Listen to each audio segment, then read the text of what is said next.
चट्टान के किनारे पर खड़ी माया के चेहरे से वो प्यारी पत्नी का मुखौटा उतर चुका था।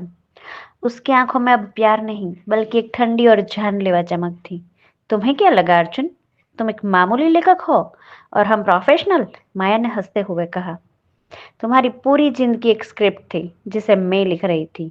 ये घर, ये पुलिस, ये डर, सब एक सेट था।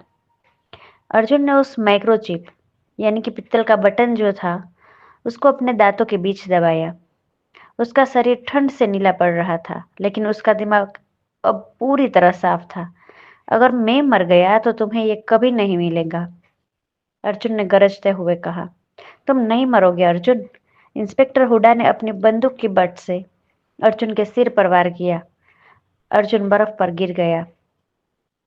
हुड्डा ने अर्जुन की जेबें छन्नी शुरू की, लेकिन तभी उसे महसूस हुआ कि उसके अपने हाथ में सुन्नापन आ रहा है।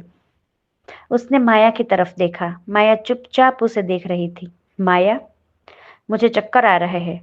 हुड्डा लड़खड़ा कर गिर पड़ा। सॉरी हुड्डा, माया ने ठंडे लहजे में कहा। सिंडिकेट को 2 गवाहों की जरूरत नहीं है और अर्जुन के पागलपन के नाटक में तुम्हारी मौत सबसे अच्छा अंत होगी। दुनिया को लगेगा कि अर्जुन ने इंस्पेक्टर का खून किया और फिर खुदकशी की। माया ने हुड्डा की ही बंदूक उठाई और उसे खत्म करने के लिए तानी, लेकिन तभी बर्फ पर पड़ा अधमरा अर्जुन अचानक उठा और उसने पूरी ताकत से माया के पैरों पर हमला कर दिया। दोनों ढलान पर लुढ़कने लगे। हाथापाई के बीच बंदूक की एक गोली चली। ठाई, सन्नाटा छा गया। माया की आंखों में खौफ था। गोली उसे नहीं, बल्कि ऊपर जमी बर्फ की एक विशाल चट्टान को लगी थी। पूरी पहाड़ी कांपने लगी। अर्जुन, मुझे बचाओ, माया चिल्लाई। अर्जुन ने उसकी आंखों में देखा, वही आंखें जिन्होंने उसे पागल होने का यकीन दिलाया था। अर्जुन ने अपना हाथ आगे बढ़ाया, लेकिन उसे बचाने के लिए नहीं, उसकी कलाई से अपनी वो घड़ी उतारने के लिए जिसमें माया ने वॉइस रिकॉर्डर छुपा कर रखा था। लेखक की प्राइवेसी सबसे जरूरी है ना माया?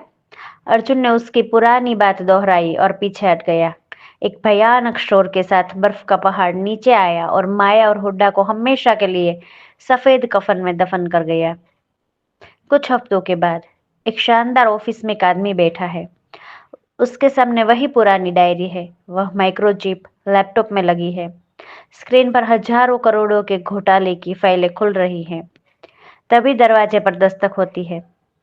एक असली पुलिस ऑफिसर अंदर आता है। मिस्टर अर्जुन, आपकी गवाही से देश का सबसे बड़ा सिंडिकेट पकड़ा गया है, लेकिन आपकी याददाश्त, क्या वो वाकई चली गई थी? अर्जुन ने आईने की तरफ देखा। उसे अपनी परछाई में वह तीसरा शख्स, भूरा कोट वाला, खड़ा दिखा।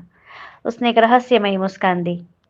याददाश्त का जाना भी एक कहानी थी इंस्पेक्टर, और एक लेखक से अच्छी कहानी कोई नहीं लिख सकता।